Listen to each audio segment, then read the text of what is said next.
વિંધ્યાચલ જિલ્લા પંચમહાલ જિલ્લા minority department chairman આજે કલેક્ટર ઓફિસની અંદર આવેદનપત્ર આપવા આવ્યા હતા. અમે અમારા મુદ્દા એ હતા કે સદર મિસરી નદીના કિનારે જે ટૂંકી નોટિસ આપવામાં આવી છે 7 દિવસની, અને એક અટલ સોસાયટીની અંદર નોટિસ આપવામાં આવી છે. તો આ બંનેને 7-7 દિવસની નોટિસ આપવામાં આવી હતી. તો અમારી રજૂઆત એ હતી કે એમને થોડો સમય મર્યાદા વધારી આપવામાં આવે, અને બીજું કે 1965ના નેઝા હેઠળ આજે બી નગરપાલિકામાં છાપડા ત્યાં બોલાય છે.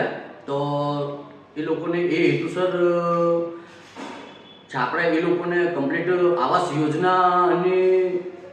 આવાસ યોજનાની શરતો મુતાબિક આવાસ યોજનાની એ ના મળે એના હેઠળ એ લોકોને કમ્પ્લીટ કરી આપવામાં આવે એ હેતુસર આજે અમે કલેક્ટર કચેરીની અંદર આવેદનપત્ર આપ્યું હતું. સાફ સફાઈનો મુદ્દો હતો અને એની અંદર એક સાફ સફાઈનો મુદ્દો હતો. આગળની સમયના અંદર હિન્દુ મુસ્લિમ ભાઈચારાની સાથે એક પવિત્ર રમઝાન મહિનો આવી રહ્યો છે અને હોળી ધૂળેટીનો તહેવાર આવી રહ્યો છે.